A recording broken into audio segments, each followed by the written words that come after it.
Got it. Mhm. All right, welcome everybody. So excited to have you join us in the monthly masterclass, October, where we're going to talk about the fact that there is no perfection in coaching or leadership or life. This could have been a very long title, but we kept it tight on coaching.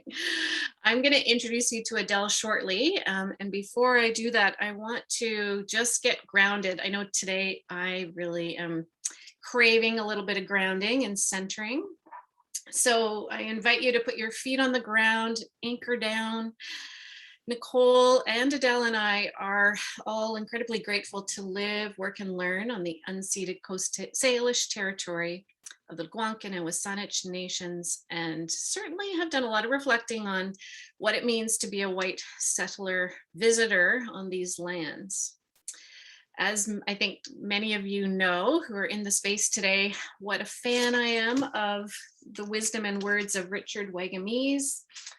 I think I've found the reading we may all need to hear today. We're going to send you this reading because I think it would serve us all to read this passage every single day. So close your eyes, just settle in and listen to the words of Richard Wagamese. When there's a crack in my mirror, I can't see myself as I am. All I see is the crack. The crack tells me there is something wrong with me, that I'm not enough, and that this is how others see me too. It's not a question of finding a better mirror. It's about seeing beyond the crack. I am not, nor ever will be, perfect. But I don't need to live for approval. I need to live for acceptance and joy in the unique, worthy, lovable, beautiful, sacred being that I am, and to celebrate the same thing in others. That's seeing beyond the crack. I'm learning to love my imperfections. In the end, they make me who I am in all my flawed glory. Whew. All right. Richard always gives me goosebumps, and reveling in our flawed glory is, I think, where we're headed today. Just some level setting for everyone. We want you to create the space. You decided to show up, so please limit distractions. Give yourself the gift of some space and time to reflect on this idea of imperfection and vulnerability, of course. We invite you to stay muted. We love to see your faces if you want to choose to keep your cameras on. As you know, we're recording. You chose to stay with the recording, so everything that goes on will be recorded and shared. And actually, I'm always delighted at how many people watch the recordings of the masterclass. So even though many of you aren't here with us live, we see you and appreciate you watching the recording. Oh, we've fixed this. So we're using Spotlight so that we can keep the speakers on your screen. We always encourage and invite your thoughts in the chat. I always export the chat and look at it afterwards. And Nicole, my partner here, will keep track of questions. We will create some space for questions later. And stay curious. This space is all about learning and growing. So we're going to start right out of the gate with this question. Just when you hear the word vulnerability, what do you notice? What feeling comes up for you when you hear the word vulnerability? So open up that chat box, just check in. Woo, I said vulnerability. How do you feel when you hear that word? What comes up for you? So I'm going to open my chat so I can see. Oh, Dawn, I just see your chat there. Richard Wagamese, an Ojibwe Cree elder, will send you the passage and the cover of his book. All right, everyone. Keep it coming. Increased heart rate. Yeah, a little bit of mine too. A little nervous, a little anxious, going into shell. Yeah, we can retreat when we hear this word. Oh, so good. Thank you for sharing and your honesty. Good morning, those of you that I didn't get to say hello to. Yeah, I mean, I've been rumbling around in vulnerability for a couple of years now, and it still brings up a little like flutter in my heart when I think about it. And choosing to sit in that discomfort, in that flutter, is an ongoing practice. And today is just a great opportunity for us all to practice sitting with this. So the Learning Lab, I was inspired to create this learning space, gosh, almost a year ago. I think we're coming up to 1 year in November. I'll have to remember that. And the intention is just to create a space for us to learn together, to grow, to experiment. I wanted a place to try and do things differently than maybe how I do things in other places within Inspired Results Group. And I wanted to create a space to engage with you in a really more informal, less structured kind of way, which is definitely what we're modeling today. Now, I haven't had before I introduce Adele, I'm just going to give Nicole an opportunity to come in and say hello. And Nicole is our operations manager. She keeps everything going with Inspired Results Group. Nicole, I'm putting you on the spot, but I'm going to ask, when you hear vulnerability, what comes up for you? Thank you, Diane, for putting me in the spot here. Yeah, you're welcome. And hello to everyone. Yeah, I feel like a lot I can echo from what was in the chat, a little bit nervous, a little bit like, oh, people are really going to see me. I'm going to have my full, real, authentic self out there. So a little bit anxious, but I'm excited to learn more from you and Adele today. Thank you. Thank you. I think I learn a lot from you. Mm-hmm. So thank you. So Nicole will be monitoring the chat. And if you need any support, just reach out in the chat and Nicole will be there. Okay. Now I'm super excited to welcome Adele, really welcome you into this space, Adele. And I just want you to know how genuinely, it really hit me this week, and I'll maybe start to weep a little bit, how genuinely thrilled I am to have you joining the Inspired Results Group team. When we met, I've got some things on the slide, some professional things, roles that you've played, which are amazing. And when I met you, I kind of felt like I'd known you for a really long time. And then we had that awesome coffee conversation where I felt like, oh, I can really be real with Adele. And I felt really safe in that space, which tells me what an incredible coach you will be in our community of amazing leaders. So welcome. Thank you. So we were talking about, okay, what would be a nice transition into the space? And so I really want you to just come into the space in a way that works for you. And I'd love to know more about what brought you to coaching. Thank you. Well, Diane, I feel the same way. And that feeling of just really landing in gratitude this week for the connection with IRG. Also, I was very present too. So thank you for that. I also just really want to call out again the words of the poem, we're living for acceptance and joy. Like what a gift, right? So I think I want to just make the connection for the listeners with the imperfection in coaching. And so, the slide is up there. I have a background with HR and teaching and parenting. And all of those roles held a little bit more pressure for me around being an expert and, a connection to perfection with that need to be an expert. That could just have been a former self mindset. And if I was doing those things again now, I may approach them differently. I'm sure I would. But what I love about coaching is the messiness. It's the imperfection in the teams and the people and even myself that I find really rewarding. That's kind of where you get to really connect, and that it is imperfection and authenticity that is the gateway to connection, which is a lot of the vulnerability. That in coaching, great coaching happens in the space between current reality and ideal future state. If we can't get to acceptance, acknowledgement, and embracing of current reality, which includes imperfection, then there's not a lot of movement that can happen in coaching. So it's the messiness, it's the imperfection of coaching that drew me there. And my experience as HR, mom, teacher, that brought me here. So Awesome. you've just opened up a lot of doors in my brain. So, and I know we're going to be able to explore the doors in each other's, well, heads and hearts, this is not a cognitive conversation. Mhm.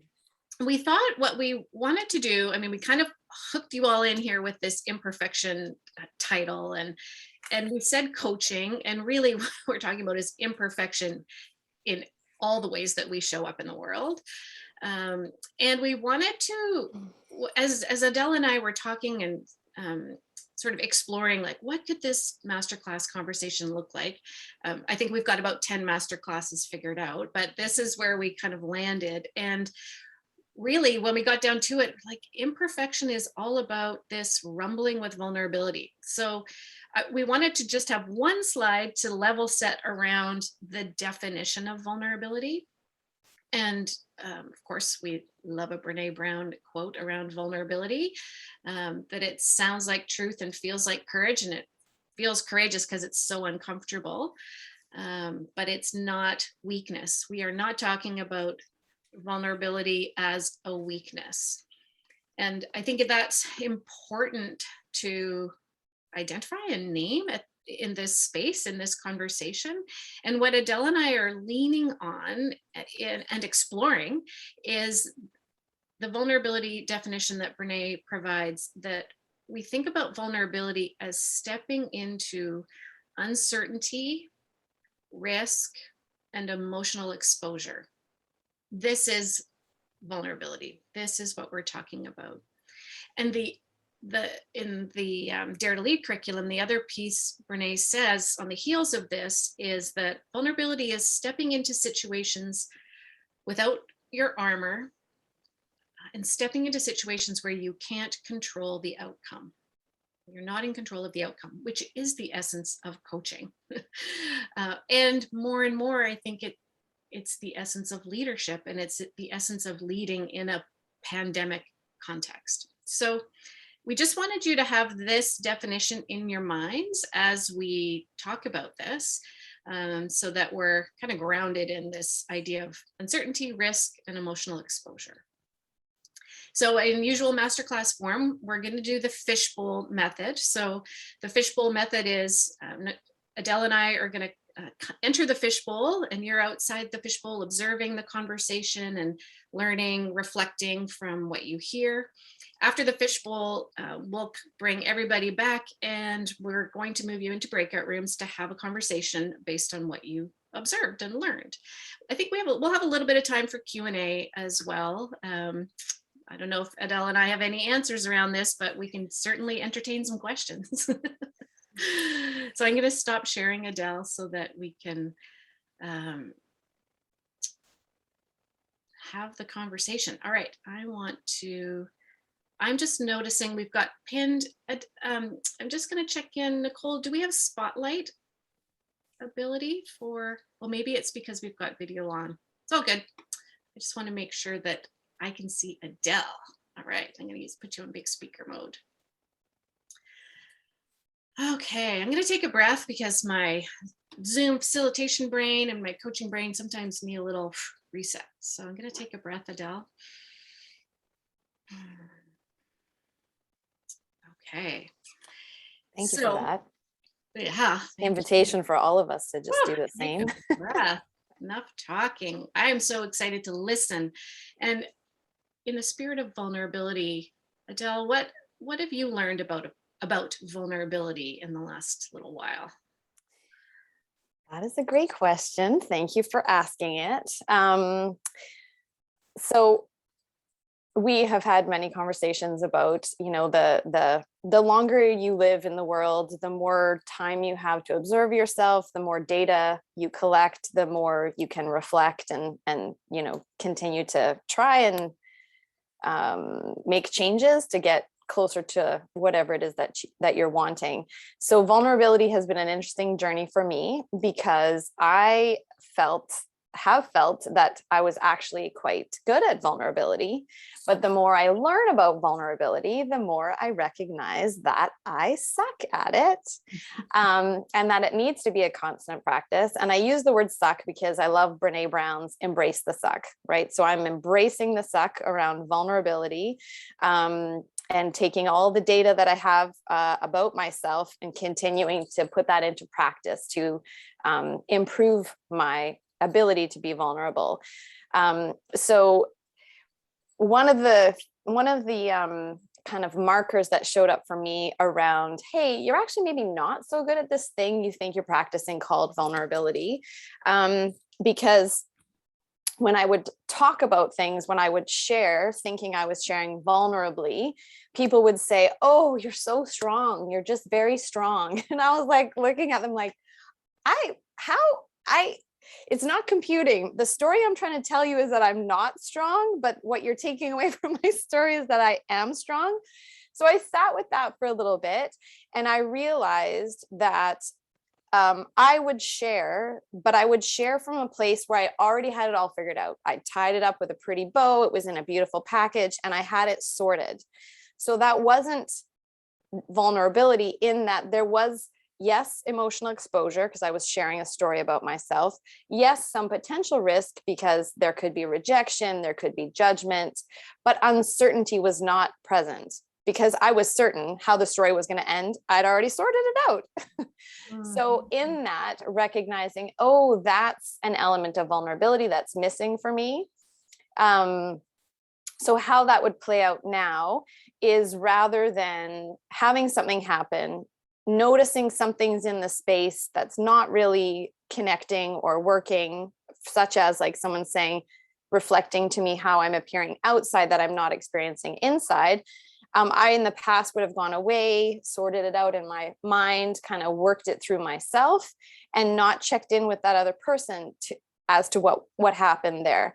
And that's where the uncertainty comes in. So now if I find myself in those kinds of situations, I take a deep breath and I step into vulnerability and courage, and embrace the risk, the exposure, and the uncertainty by saying, hey, what just happened there for you, right? Or this happened for me. What was going on for you? That's the uncertainty. That's when you can't predict what's going to come. And like I said in the beginning, the messiness is where you make those connections. Like if I think back to those times, as you know, throughout life where there was messiness, that's when the real connection was built, when those relationships are really cemented and formed. There is a Brene quote that I love, yet another one, that if you're not vulnerable, you can't be seen, and you can't go it alone, as we're all hardwired for connection. So it's that vulnerability is imperative for connection. It's an essential part of it. And if we aren't connecting, then we aren't forming those relationships. We aren't building. We aren't, collaborating. All those things that are essential to work together, you know, to express yourself as a leader. So embracing the suck. That's my biggest takeaway from vulnerability. Well, and I love that you acknowledge the not choreographed or managed vulnerability, but it's like stepping into the messy vulnerability, like really uncomfortable vulnerability. Mm-hmm. So how is that showing up in your coaching, Adele? The uncertainty, or I'm thinking about the messiness of vulnerability and how that might show up as a coach, taking risks, that kind of thing. Yeah, I love thank you for that question. I love doing the walk around with coaching clients. I call it the walk around. Like, we're not really sure where we're going. They're not really sure where we're going. We're just going to walk around and kind of see, where does that show up, right? Like, where are those important things? And it's, if you're present and if you're, curious, they show up quite quickly. But that uncertainty of like, I don't know where this is going. You don't know where this is going. Are you going to get what you want out of this session in this moment? Right? Like that level of uncertainty. And, most of the time you land on something. So it shows up that way, certainly. And I guess another way that it would show up is in the offering. Like as a coach, I can offer to you what's coming up for me or what I'm sensing might be happening for you. And it's an offering. And I always say to, coaching clients, every time I will offer, and sometimes I will even, most often I will ask for permission to offer. And then once I offer, it's up to them to accept, reject, or counter. So again, that vulnerability of I'm going to share something and you might be like, nope, not a thing. And again, that's such valuable information, especially in that coaching relationship, understanding what is in that space for that person between current reality and future ideal state. Where do they want to go? Yeah, kind of that messy walk around and that offering that could send you in a whole nother magical direction, actually. And it's actually enjoyable because it's quite playful. Or it can be. It's like a game. Yeah. Yeah. I love that. And, as I was listening, I was thinking, this is why, so I'm going to make an assumption here. My sense is that it's hard as leaders to take on a coaching stance, because as leaders, we think we're supposed to walk them to the door and walk them to the answer and demonstrate certainty and knowing. And what we're asking for is like, take a walk around with you, with the conversation, whether you're a coach or a leader, and create patience and space for the walk around to see what might emerge. And often what emerges is better than any one individual person could come up with on their own, because even if you're a senior leader, working with a junior employee, they are bringing things that are unique and special to them, and then adding what's unique and special and experiential for you. And, what pops out the other side is even better than any one person could have created on their own. So, yeah. Absolutely. Can I ask you a question? I know. I was like, she's going to want to turn the tables. I can feel it coming. I am curious, in all of your experience with vulnerability, what is the hardest question I could ask you about vulnerability? Yeah.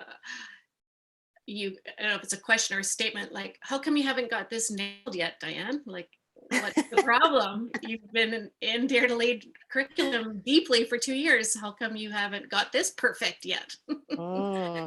Is the story I tell myself that people think about me. Right. Like, I should have my shit together around this.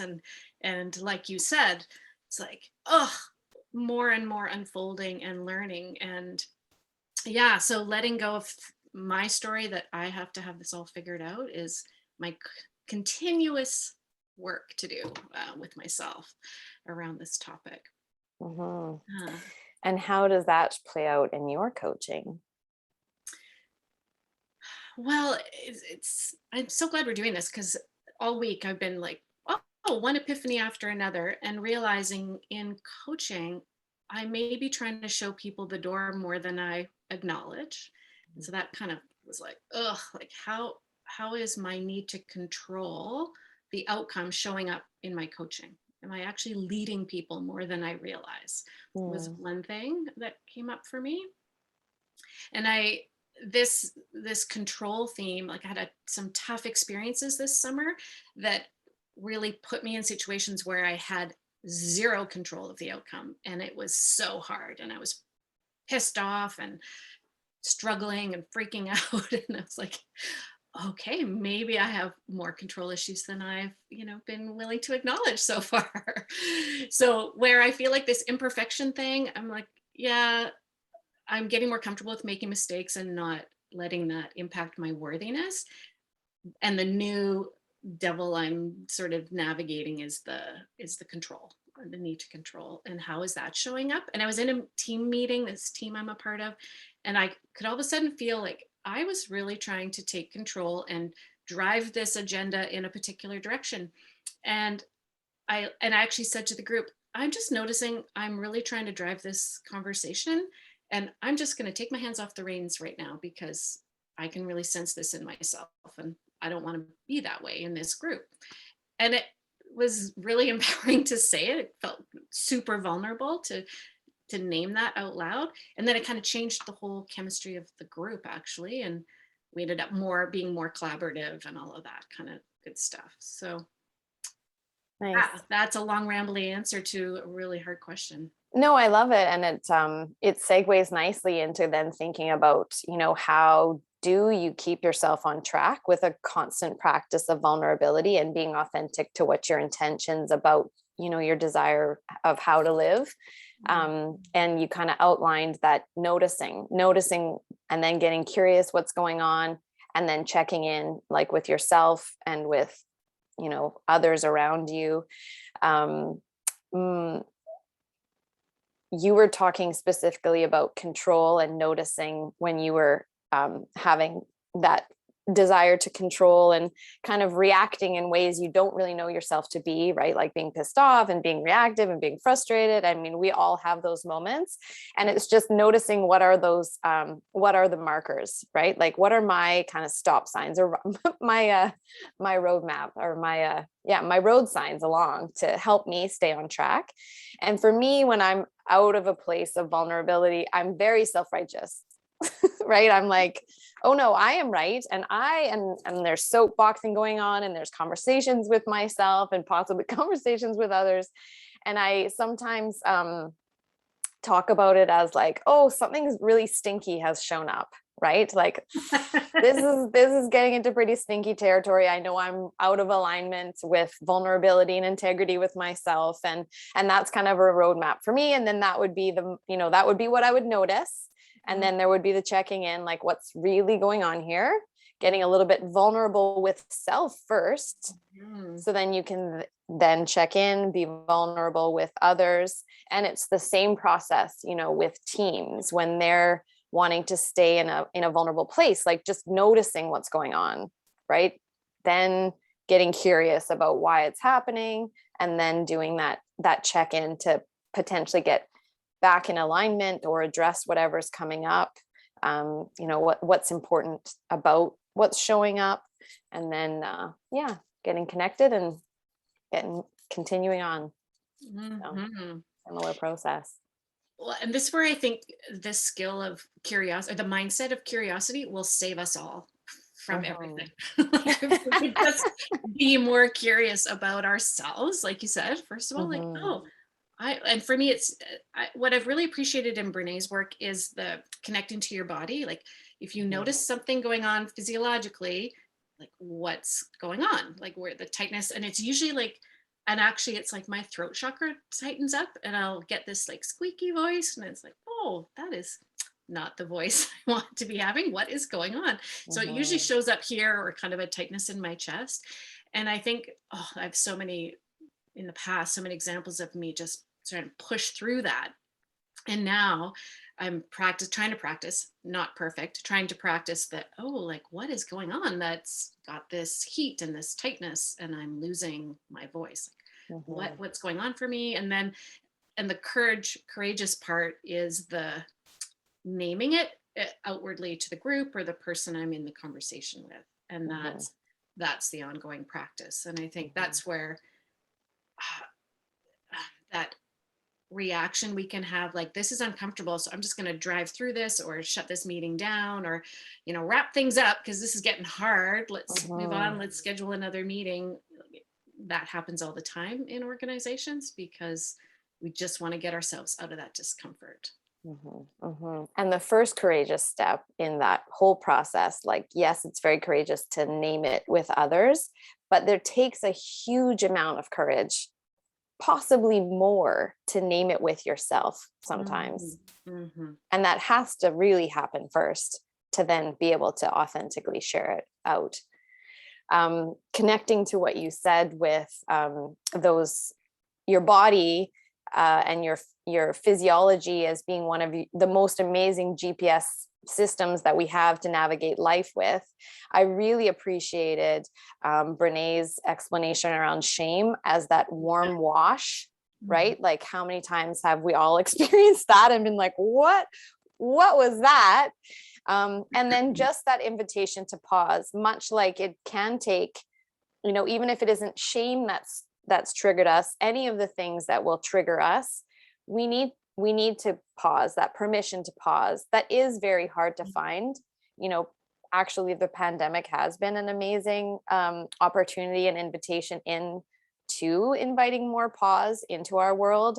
But it takes self-discipline and intention to step off the hamster wheel, to look at it continuing to spin and be curious about what was going on there for me in that moment, so that I am not caught and acting, again, it's huge. I have huge love when we end up acting like in ways that we are like, this isn't even me, what is going on? Because we all find ourselves there from time to time, but when we are there, it's not so much funny. It's more in hindsight that it's funny. Yeah, It's funny. it's not funny in the moment. No, in the moment, it's very it can be very, very uncomfortable, but holding in that discomfort to be curious, right? Like resisting that urge to move right from discomfort back into comfort, which, for me sometimes is that self-righteous place. Okay, I'm going to stay in discomfort. I'm going to get curious about what this is. Understanding that the self-righteous, while comfortable, is not an authentic place either at this moment. So, yeah. Yeah. It's good to know the self-righteous thing about you. So I Yep. can get curious about that if I'm noticing. I'm like, hey, what's going on? Yeah, I know. I'm sensing like, okay, I want to invite in like some thoughts or stories or reflections from the group, because I feel like there's stuff coming up for people. So would love to have some brave souls unmute or drop a question into the chat. Actually, I'd really like to just hear your voice. I'm not even going to look at the chat. Come on in. We'd love some dialogue beyond Adele and myself. I've definitely got a question. I even wrote it down like a keener, and I would open it to either of you or both of you. But Diane, you were saying a while ago, maybe you lead people more than you should. Maybe you're not just taking that stance of pure curiosity and sort of pulling it out of your coachee. But my question there is, and I totally understand that, but my question there is, how do you balance that with the knowledge that you do want to, gift them with some forward movement? Where's the line? And either, both of you, I'm so curious about what you think. She's, of course, Alex would ask the really good, hard question. Hey, Adele. So, Yeah. That's what they pay me for. I actually, that's why you get the big bucks. I like that. I actually do have a response to that, for whatever it's worth. Again, that's it's just how I sometimes manage this process, is that it's always an invitation, right? So, hey, I have an idea, or, and the invitation is extended. If it feels right for that person to move in that direction, then they're invited to move. And if they get into that place and then they're like, this is actually not helpful for me, then an invitation to move back out, as well as all the offering, the act of offering. So, here are a few options, or here are some things. What is interesting to you? Which of these, shiny tools do you want to pick up and run with? And if it's none, or if it's all, or, so really allowing the coaching client to drive the direction. And as long as I'm offering and inviting, I can be like, oh, that looks great over there. Do you want to go over there? And they're like, nope. Or like over there, yeah, let's go over there. I didn't think about that. Again, there's a lot of imperfection in it, but that's how I manage it. Diane, what's coming up for you with that question? So very similar. I think what I need to manage is the assumption that my way is the right way. Like, it worked for me, but that doesn't mean it's going to work for you. So I try to think about like, I might have information or a context or a theory that I can, like Adele said, offer into this space, and then let someone make meaning of it or grab a hold of the bits that they like. But the first self-check is like, who says I'm right, or that I know what to do next. So letting go of knowing and being right is step one for me. And yeah, I'll sprinkle in stories, articles, that kind of thing as an offering. And just as an aside, if you have parented teenagers, yes, letting go of thinking that you're right has become a pretty good practice. Totally. They remind me all the time, I know nothing. And actually I can tell it because we're in this space. My daughter said to me the other day, "You're so judgmental." It's like, holy shit, really? Yeah. So that was like great because I really practice not being judgmental, but my kid thinks I'm really judgmental. So anyway, that's a whole nother masterclass. Yeah, That's that hurt, awesome. I tell The you. reflections, the reflections, Thank you honest both. reflections. Thank you, Alex. We have to give Alex credit too, because I missed it. I wanted to give Alex a great acknowledgement for Definitely. connecting Adele and I. So Alex, thank you. Thank you for bringing us together. Okay, other thoughts or questions? And then we should move into breakout rooms after one more question. Because you're going to talk about this together. So Diane, it's Sue. Sorry, I don't have my video on, but I'm just with my kids. And so, but I have to say something to you right now because my daughter just looked at me and she said the S word. So I'm like, wow, I didn't know that I was going to be in an R-rated webinar. so sorry, Sue. It's all good. Anyways, I mean, I have lots to say, but I don't want to be if there's only one question or comment, I don't want to be that person. I thought Alex's question was just amazing. And there's so many places I could go with and to add on what you and Adele said. But anyways, I don't want to. Add one thing, Sue. What's one thought that's coming up for you? Oh my goodness. And I'm dealing with it right now, just with like, how do you lead your team without, thinking, of course, that, the right way. And so this is nothing new, but what I find so interesting is when you ask those questions and you come from that place of curiosity, you actually find yourself maybe even thinking, maybe like the idea that I had is not the idea that I thought the direction we should have gone in. So it brings up other ideas, which is so great. And you get people investing in that. But I find it's amazing how you can lead with the questions, right? And so my team might not have a clue where to go, but I know where. And so, but I'll ask the questions because I find if I say, look, we got to go this direction, they're not going to be so eager to come on board if it's me just saying this is what we need to do and no questions asked, right? Where if you get them engaged and talking and asking, if you're asking them the questions, oftentimes you'll go in that direction, right? And it's about as which we all know, the power of the question is where we need to be focused our efforts on. Drafting up those questions are so way more meaningful than we can even think about, right? So that's where I think spend your time on drafting up really good questions. So that's all I was going to say. Beautifully said. Yeah, and I just want to acknowledge, Sue, that even if you have a desired outcome in mind, asking the question is an act of vulnerability because there is uncertainty in how they will respond. So yeah, and actually, if you're asking the question, who knows where they'll go, and that's an amazing act of collaboration too. So yeah, it's so well said. And I think this is where leaders struggle with the coaching stance, is because it's a vulnerable stance.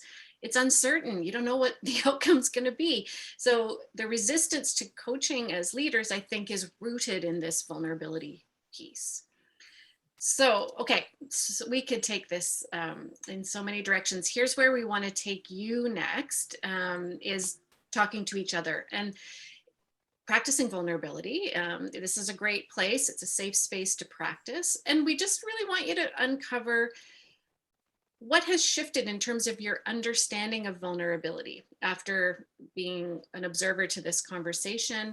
Have you had any new insights? Has anything shifted for you? So just connect to that in your small group. And will there be anything that you'll practice? Is there anything you'll do differently or be paying attention to as a result of this conversation? So that's what we'd love for you to chat about in your breakout room. Nicole, with timing, do you want to set the rooms for about 8 minutes? Yeah, great. Possible? Okay. Awesome. Have a wonderful conversation, everybody.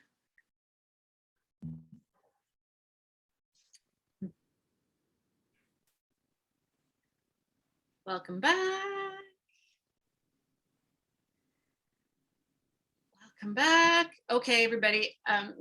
Adela and Nicole and I were just like, oh, what was happening in those rooms? Like, this is the moment where I think I would really just love to pop into these rooms and hear what's going on. So could I just invite a couple of people to share what was going on? What was your experience? So we feel connected to what was happening.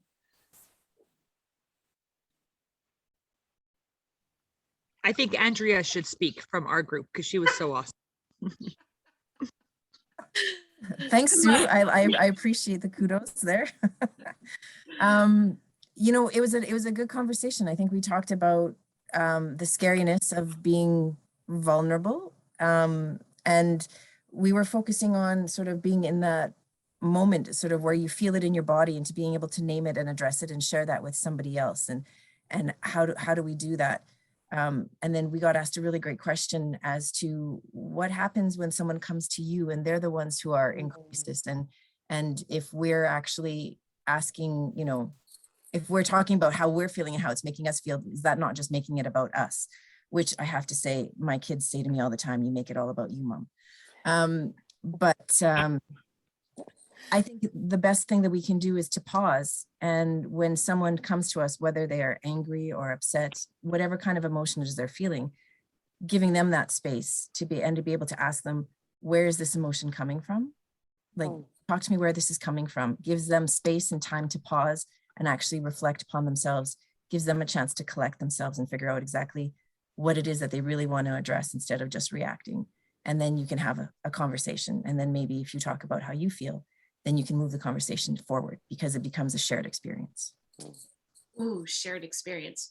Yeah, I'm going to offer a reframe from your children's feedback. It's like you modeling sharing your feelings actually gives other people permission to model their feelings. So it can be about you a little bit, Andrea. I try. They just, you know, they're teenagers on the verges of adulthood, and it's like, you know, Oh, they yeah. make me crazy. I feel your pain. Yes. Me too. Thanks for sharing, Andrea. Thank you. Yeah, beautiful. Other insights, conversations? I know there's some good smiles. Yes, I'm looking at you.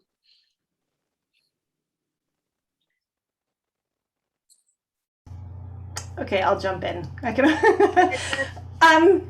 Actually building on something that Andrea just said, was one of the things that struck me in the conversation about vulnerability was that same thing about how uncomfortable I feel when I feel like I put myself out there, and I'm being really vulnerable, and then there's silence or there isn't that engagement of feeling like, you know, there's some people that I want to draw in somehow.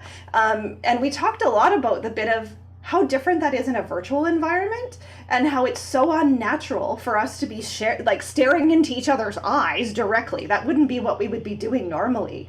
And how we find more gap filling and silence to try to fill, and harder to create that space of quiet for the introverts to be able to process and have their time to be able to be vulnerable, if that makes sense.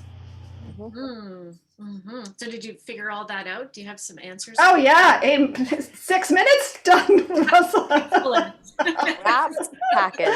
No, but I think, you know, that the bit for me out of all that was really the bit of just reminding about the awareness of what works for me and what vulnerability is for me isn't the same as what vulnerability and what level of vulnerability is for others. Yeah. And that's, you know, that's, people know that's not easy, because I'm going to throw myself out there and it's like, I'm going to expect you guys will somehow reciprocate, right? And if you don't, it's, what did I say that was wrong? And that wash of shame feel, that didn't resonate with people. And it almost counter feeds that bit of being able to be vulnerable in that moment. And so how just sitting with that and just going, it's not about me in that moment, and just done. I did what I can do. I'm not, yeah. That's where my head's at.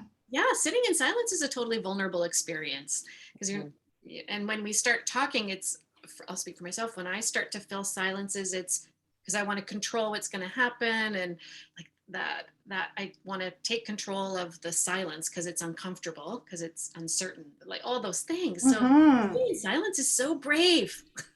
And an amazing leadership tool, right? I said differently, holding space for what is going to pop up, or what needs to pop up. Yeah, totally. I don't know if Charlotte or Catherine have anything to add from our room.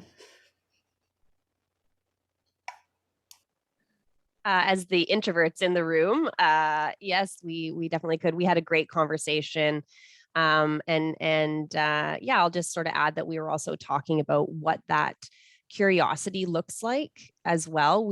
I think we're all quite familiar with what that vulnerability looks and feels like for each of us, but where I want to dig in a bit more personally is what that curiosity looks like. What does that look like to me, and how do I keep exploring these personal definitions of, vulnerability and discomfort as they keep shifting and as the world keeps shifting. So continuing that curiousness and having that as a constant, I think, is going to be really important. Yeah. Change Your Questions, Change Your Life is a great book for mindset, learner versus judger mindset. And that really helped me with the curiosity journey. Charlotte, I'll just offer that book up. Change Your Questions, Change Your Life. And remembering that our curiosity peaks at the age of 4. So it's a long time ago. So accessing that version of myself. And I think you said at the top of the hour, Diane, that curiosity was going to save us all. It was the answer. Maybe not save us, but it was definitely the answer. So I like how we've circled back to that, curiosity being the tool. Yeah, it's a great tool. Well, I had no idea, Adele, we knew that we had no idea where this was going to go and what would surface. And this is your first masterclass experience. So, thank you for having me. Yeah, what was a highlight for you over the last hour? Oh, for sure, the engagement with the attendees, right? Like people connecting to the point of the reflections, right? Like actually connecting and someone picking up something you said and building on it. That's always the joy spots for me. Yeah, nice. And that's why we love this masterclass environment and everything else that we do. And so, yeah, you're going to get to experience this IRG community is pretty awesome. Awesome. Thank you. Well, I can tell. Yeah, we're excited to have you here. I'm not even going to bring up my slides. I just want to let you all know it's kind of last call for Dare to Lead. If anyone is thinking, okay, this vulnerability thing, I really want to dig into this. We have our fall Dare to Lead starts October 18th. So it's kind of last call for that. You'll get an email after this session with more info. Adele is available for coaching. You can tell that, yeah, as Alex said, Alex, you said something great about coaching with Adele. It's like, you can't hide. She's going to find stuff you didn't even know was in there. I remember you saying that about coaching with Adele. So I would highly recommend that experience, of course. And most of all, I wish you all a wonderful weekend, much to be thankful for in this messy, messy world that we're all in. And I am so grateful that you decided to hang out with us here today. So thank you. Thank you. Thank you, everybody, for your time today. Thank you. Take care. Bye. Bye-bye.